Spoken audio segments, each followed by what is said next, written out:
To disable lock screen notification for water running alert in Samsung Galaxy S23 Ultra, swipe down to the top of the screen and then tap setting icon. Scroll down the screen to find accessibility.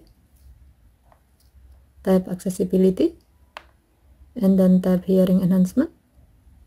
Tap sound notification and then tap open sound notification. Next, tap the setting icon at the top right. Under preferences section, tap sound types. While the alert for sound notification is set to allow sound and vibration, tap notification categories. Next, scroll down the screen. Under appliances and other section, tap water running. While the alert for water running notification is set to alert, tap lock screen and then select don't show notification. By choosing this option, when sound notification feature is on and it detects a water running sound near you, your phone will not show the notification on your lock screen. Okay, thank you for watching. Have a nice day.